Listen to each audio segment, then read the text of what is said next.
In this issue, the Outdoor KZ team will embark on a large-scale journey across the Great Steppe. We'll follow country roads to go from the Ulytau to Bektau mountains in the northern Balkhash region, where we'll visit the Kokmaisa festival, get acquainted with the work of scientists studying the Saiga and roam the Kogalja Nature Reserve. Central Asia has been attracting adventurers since the times of Marco Polo. In their notes, medieval mavericks filled this semi-mythical area at the world's end with fantastic creatures and unprecedented miracles and riddles. To this day, this mysterious region attracts Western tourists with its landscapes and biological diversity. Together with the Outdoor KZ permanent TV expedition, you will travel to the most picturesque corners of Central Asia, get acquainted with its flora and fauna, and immerse yourselves in the everyday life and traditions of the people living in the wild.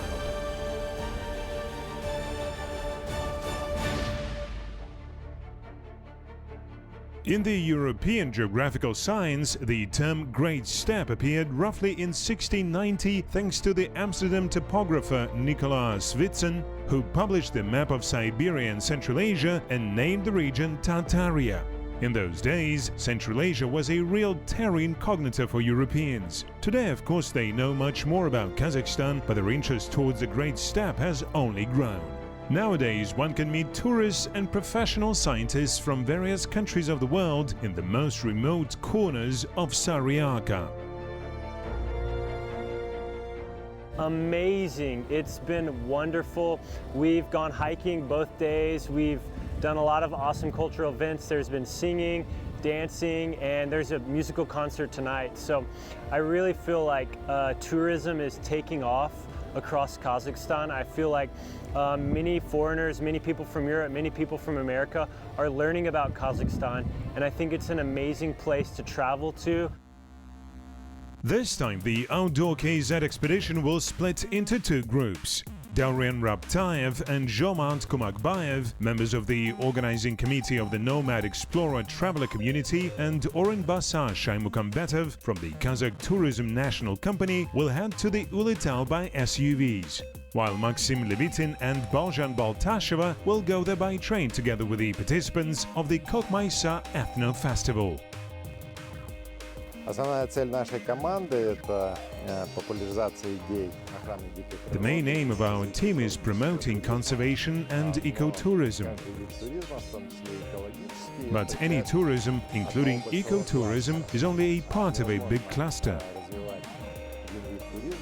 It is impossible to develop one type of tourism without simultaneously building up tourist infrastructure, like air transportation, hotel business, ground transport, public catering facilities, and so on. While every eco-tourist wants to learn about traditions and culture of a given country he or she visits, each conventional tourist would not mind learning something about its nature. By train, it takes about one full day to get from Almaty to Zhezkazgan. Enough time for everybody to get acquainted and talk about the secrets and riddles of the Great Steppe. We are going to Ulytau to visit the circle of force on which it stands. Ulytau has been attracting me for a long time. It is a sacred region. I know there are 7 sacred mountains there. My dream is to climb at least one of them. Come or die is a very important place for us. A popular proverb says, "Did you pay a visit to Ulytau?"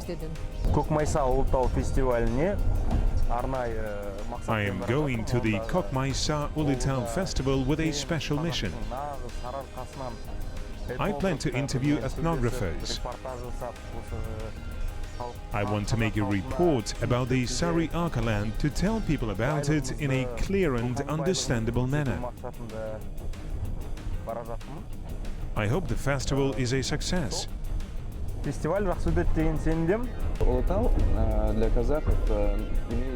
Kazakhs, Ulytau has a sacral meaning because historically it symbolizes one of the milestones of the Kazakhs' history, when we united and stood up against our enemies. The area has many culturally and historically significant sites and monuments. In Zhezkazgan, the travelers switch over to buses. They need to cover another 160 kilometers to reach the sacred mountain. Ulytau district occupies 123,000 square kilometers, which is roughly the area of several European countries like Belgium, Bulgaria and Hungary taken together. Kazakh Khans did not choose this place by accident. It is protected by the vast territory of the Great Steppe from all directions. In the Middle Ages, inhabitants of mountainous areas were protected by unapproachable cliffs. The nomads used the advantages of enormous distances. The festival organizers include Ulytau District Archimat, Ulytau Museum Reserve, the Nomad Explorer Traveler Community and the TOR Fisher and Hunter Society. In Russian, TOR or TOR stands for Tourism, Hunting and Fishing. The festival's organizing committee decided to set up the festival's youth camp at the foot of Mount Bektau, close to the Salek village. An ancient proverb says, "That who meets the dawn will be forgiven one sin." Unfortunately, many of us can see how the sun rises over the horizon in the morning only during vacations. Therefore, we delicately keep the memories of the morning fire smoke creeping across the owl for years and dream of filling our lungs with the native scent and air of the steppe once again. My name is Ankara. I entered the Nomad Explorer Club only recently. I'm an absolute beginner, and it will be my first ever experience of sleeping in tents and uniting with the nature. I like it so much. Around Ulytau, archaeologists found traces of the most ancient metallurgical operations in the area dating back to the 2nd millennium BC. For 3,500 years, local smiths have been passing the secrets of their trade from generation to generation for them to reach even our time.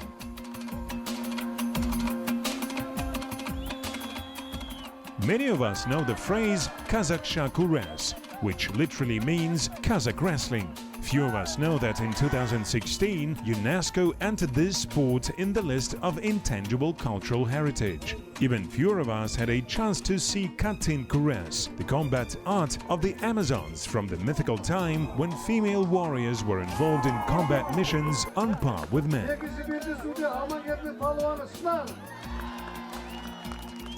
The Kokmaisa festival has become an interesting event not only for local population but also for foreigners.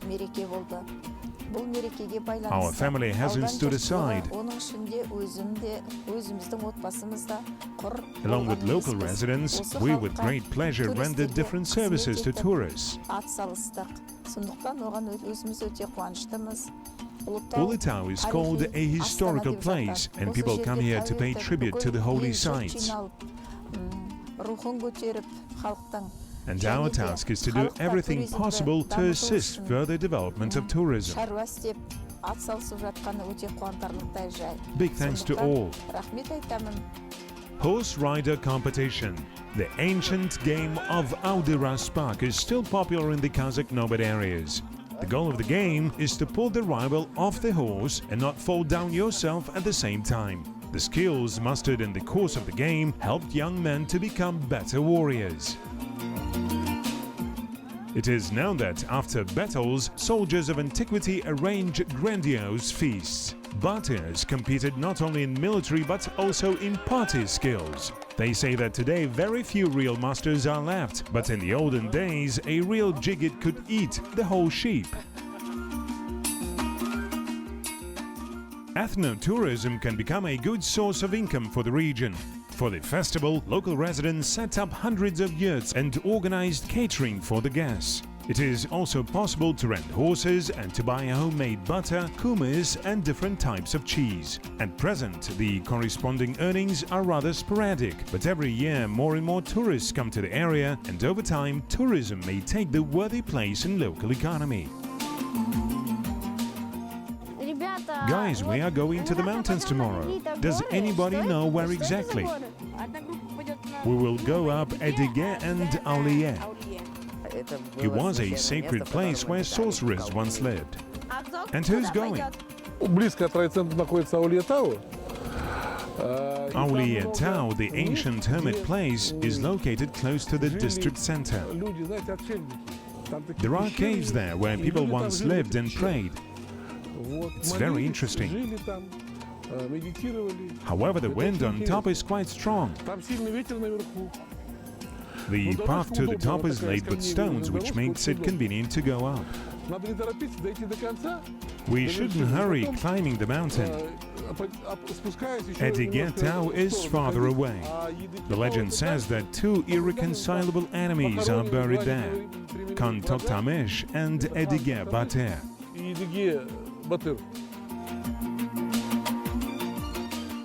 It is difficult to separate ethnotourism from ecotourism.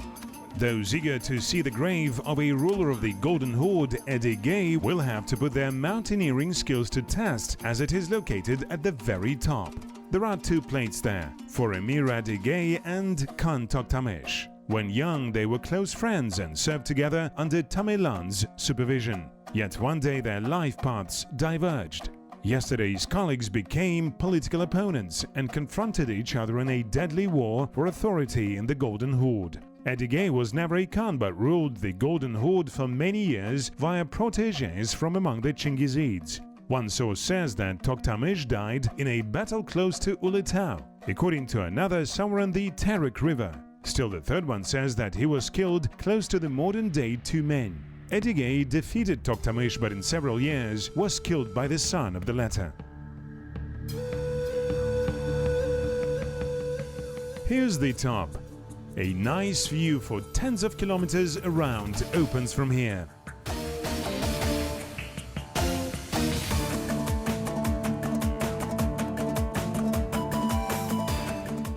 Ulytau district hosts numerous historical monuments, but the expedition's schedule forces the outdoor KZ team to hurry off, as we still have a long way to go. We will hit the most significant tourist sites on the way.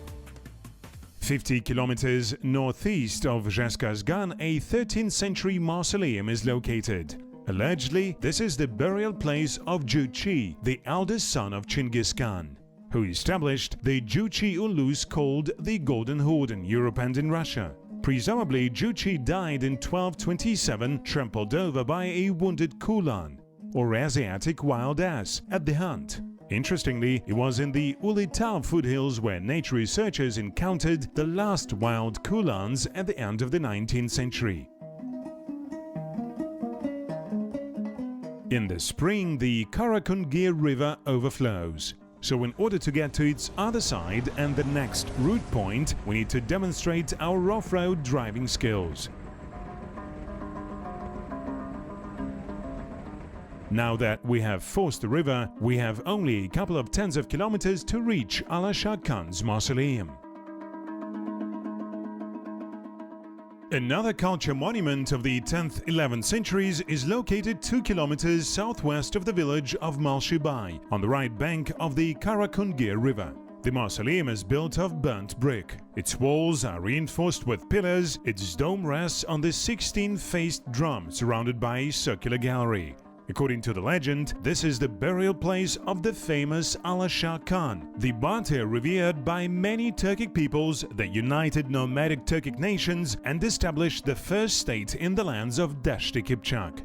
In his manuscript, The History of the Turks, the famous Khiva historian Abdul Ghazi reported that Kara Khan, the founder of the Karakhanid Empire, was Allah Shah Khan's grandson.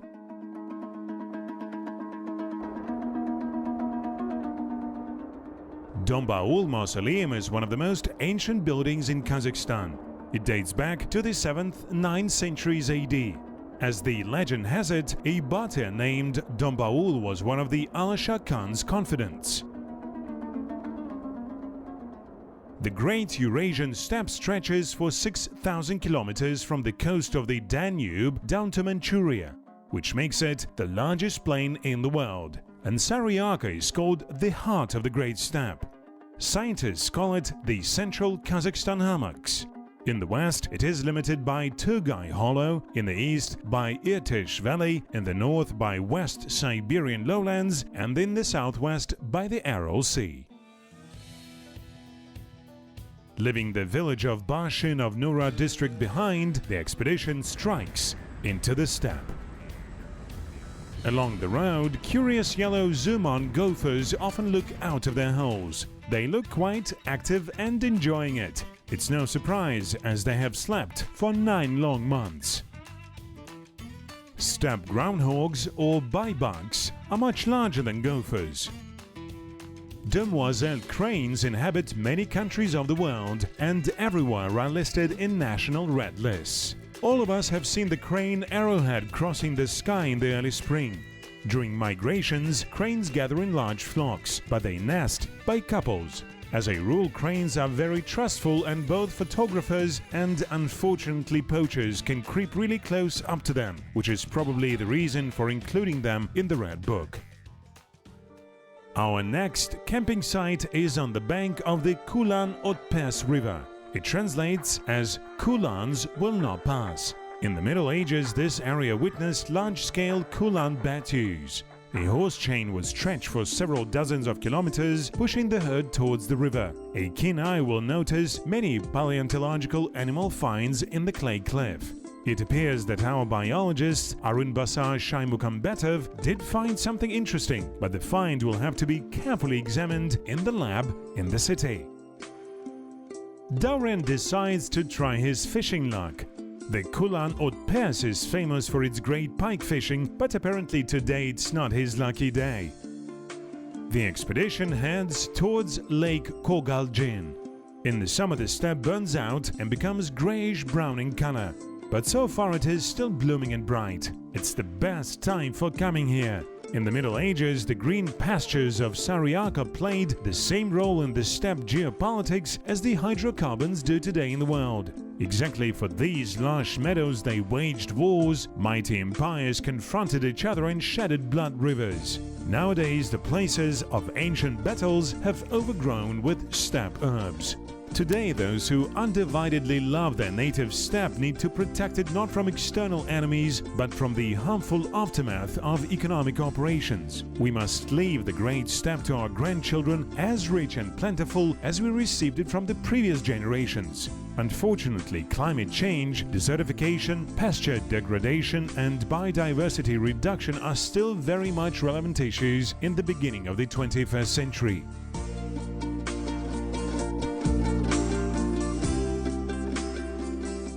The Saiga antelope has been always rightly considered the main symbol and to a certain extent the hallmark of the Great Steppe. Once upon a time, the multi-million Saiga herds occupied the steppe from the foothills of the Carpathian Mountains down to Manchuria, but economic development had put Saiga on the verge of extinction. In 2002, the International Conservation Union entered it in the category of species in critical condition. Today, the largest part of the world's Saiga population lives in Kazakhstan. They are divided into 3 main groups: the largest Ural group, the Bitpagdala group measuring the second in size, and the smallest Ustyurt group.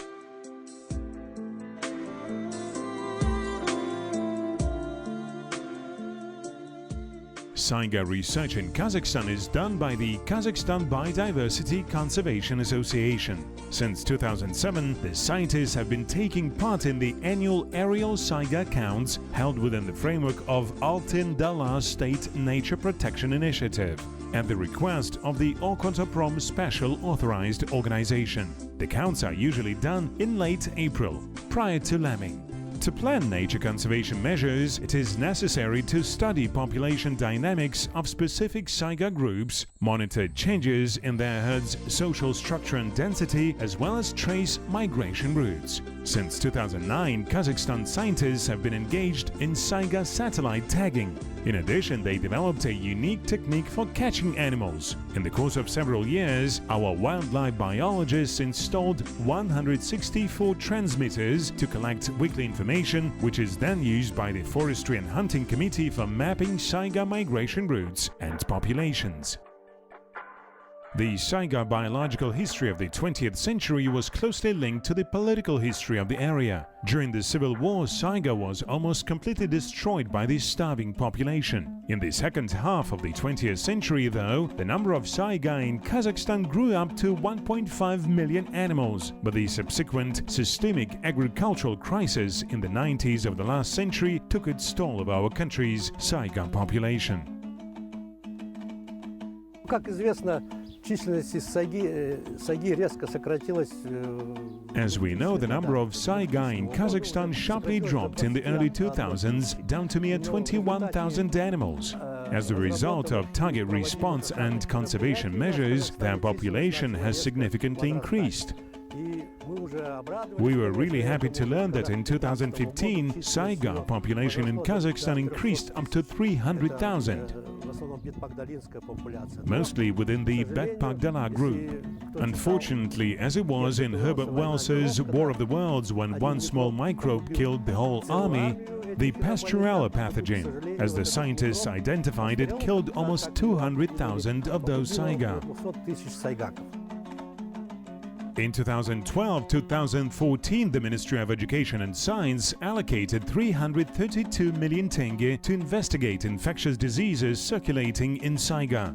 The bitter experience showed that it was necessary not only to protect Saiga, but also to systemically study its biology. To enhance Saiga protection, the Irgiz Tugay Wildlife Reserve was expanded and the new one, Altyn Dala Reserve, was established. The scientists also mapped the so-called environmental corridor in central Kazakhstan. In lambing locations, every year our scientists collect information on fertility, sex ratio, as well as mortality during the first days of life among Saiga newborns. Saiga calves are marked with special ear tags, allowing to monitor the life of every animal. The acquired data is analyzed by both Kazakhstani and foreign laboratories on annual basis.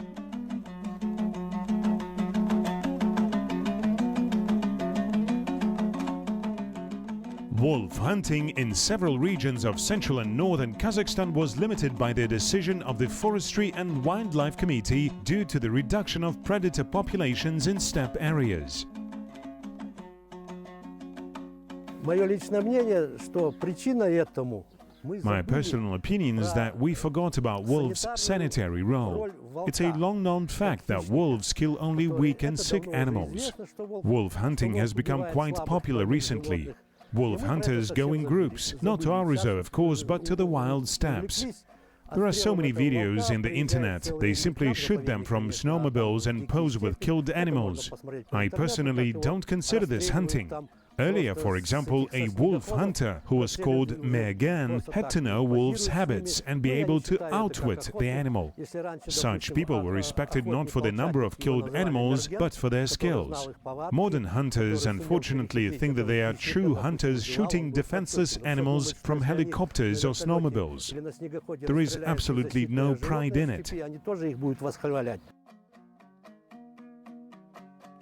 In the long term, Saiga preservation is impossible without the participation of local communities. In all three areas inhabited by Saiga, Saiga Friends environmental clubs were established. Their resource centers provide residents of remote communities with information on the development of local business, microcredits, ecotourism, and many other associated issues. Today, tourists want not only to admire the beauty but also take pictures of animals. Tourists prefer to go to areas where they can easily encounter wild animals. Therefore, the direct link between environmental and economic welfare rests on successful implementation of most effective conservation methods.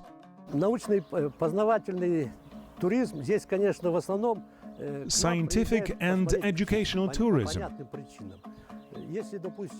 Indeed, for obvious reasons, tourists come here to watch birds. Whereas in the same North America and Western Europe, bird watching or observation of birds in the wild has been popular for over 100 years. In Kazakhstan, we're just beginning to develop it.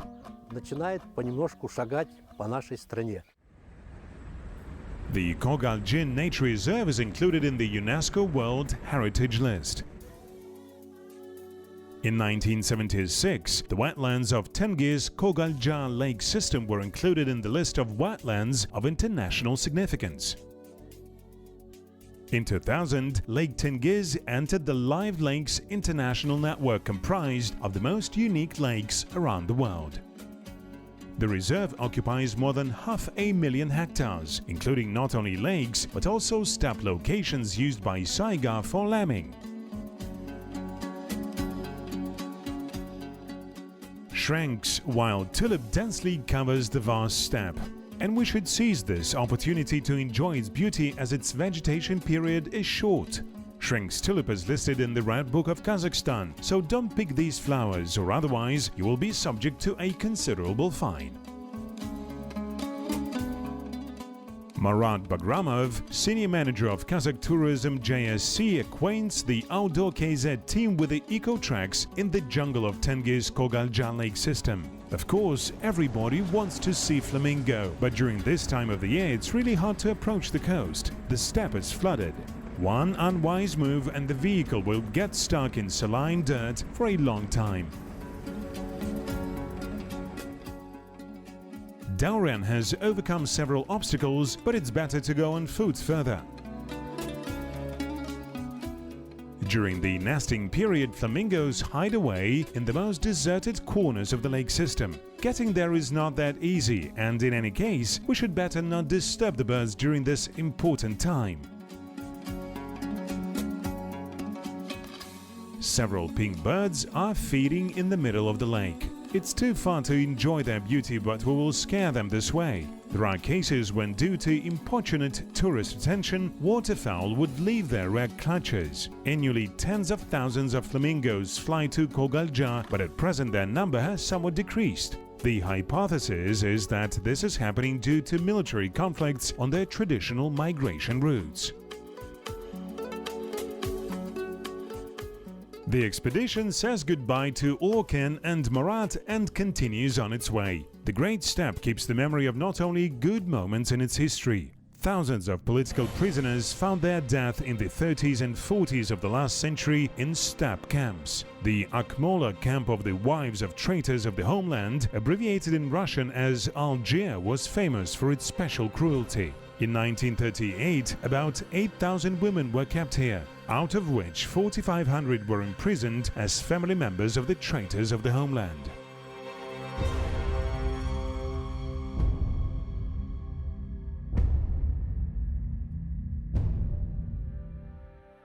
Mount Bektau is our next route point, located 70 kilometers away from the coast of Lake Balkhash. Approaching it, the ideally flat plain is suddenly broken by the mountain's pyramid-like silhouette. Bektau translates from Kazakh as the mountain of the Saint Elder Bek. They say that in the olden days, many people from across the whole steppe came here to get advice from the old man living in its foothills. He treated them for different diseases and shared his wisdom with them. The closer you get to the mountain, the more the landscape changes. The naked steppe turns into oases. Numerous streams flow down from the mountains, giving life to riparian thickets. The Outdoor KZ team decided to use one of them for the next night over. All night long, the poplar grove was filled with nightingale trills. Zhomart Kumakbayev is a fan of skyrunning or running up to a mountain summit as fast as possible. It's a tough mission to ascend 1,200 meters in 1 hour, but Zhomart succeeds. The mountain itself is of volcanic origin. 300 million years ago, the volcano hidden deep below the surface tried making its way through the crust, but failed. Such unborn volcanoes are called plutons. While Zhomart was storming the summit, Dauren was filling his portfolio with gorgeous photos. Rainwater accumulates in basalt niches, forming picturesque pools. The water is so warm and clean that it is possible to take a bath. The herd of horses comes to the watering place. The stallion behaves with underlying dignity, demonstrating that it's totally not afraid of human presence. The Outdoor KZ team has marked yet another point on the map of its journeys and entered Bektau Wildlife Reserve in its informal list of must-see locations. As of today, educational tourism is still underdeveloped in the area, but the situation is changing quickly. We're sure that in due time, Bektau will become an extremely popular tourist attraction. Meanwhile, the Outdoor KZ permanent TV expedition has to continue on its way. We are heading towards Lake Balkash and Ulytau Nature Reserve.